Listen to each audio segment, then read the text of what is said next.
আমি এখন আজকে আবার চলে এসেছি সেই সুদূর রাঙামাটি পর্যটন কেন্দ্রে।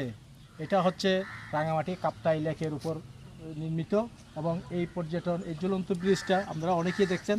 আমার সাথে আছে আমার এক ভাই বন্ধু বলতে পারেন, অ্যাডভোকেট রাতুল। সেই সুদূর টাঙ্গাইল থেকে এসেছেন এবং অনেক সম্ভ্রান্ত পরিবারের ছেলে। তার ফাদার হচ্ছে একজন ডাক্তার এবং আমাদের চিটাগাংয়ে কাপ্তাই রাঙামাটি বেড়ানোর জন্য আসছে। তো আমি বাইকে নিয়ে দেখানোর জন্য আসছি এখানে এবং আপনাদের দর্শকের কাছেও আমি আজকের এই ভিউটা দেখানোর জন্য চেষ্টা করব।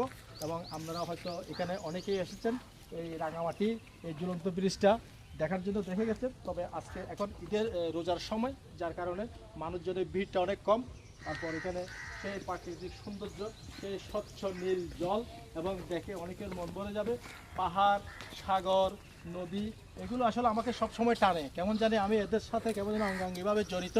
এই ন্যাচারালিটি আমাকে খুব খুব আবেগ আপ্লুল্ল করে এবং আমিও যেটুকু সময় এবং সুযোগ পাই আমি চলে আসি।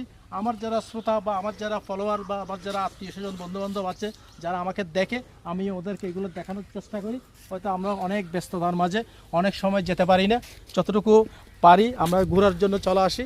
এই সেই ঝুলন্ত ব্রিজ যেটা আপনারা অনেকবার দেখেছেন, স্বচ্ছ জল, এই জলগুলো ছুঁয়ে দেখতে ইচ্ছে করছে, জলের মধ্যে নেমে অনেক লাফালাফি করতে ইচ্ছে করছে। হয়তো একটা সময় অনেকগুলো এগুলো করতাম, এখন সেটা হয়ে উঠতেছে না, পারি না।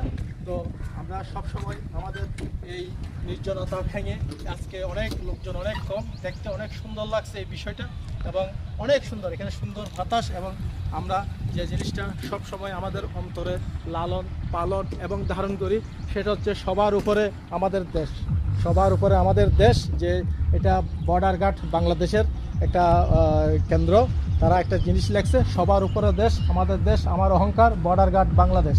আসলে আমরা যে যতটাই করে থাকি কিংবা বলে থাকি, সবার উপরে আমাদের দেশ, দেশটাকে সবার ভালোবাসতে হবে, সবার এই দেশের প্রতি মায়া মমতাবোধ এবং সিম্পেথি সব কিছুই থাকতে হবে। এই দেশ আমাদের অহংকার।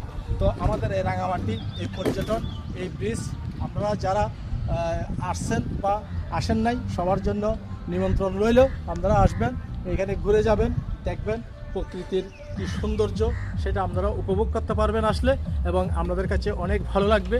তো সবাইকে বলবো নিজের পর্যটন কেন্দ্রগুলো ঘুরে ঘুরে দেখার জন্য এবং দেখলে আপনার মন ভালো হবে।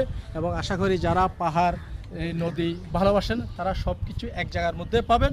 আশা করি আপনারা আসলে ভালো লাগবে সবার। তো ধন্যবাদ, ভালো থাকবেন।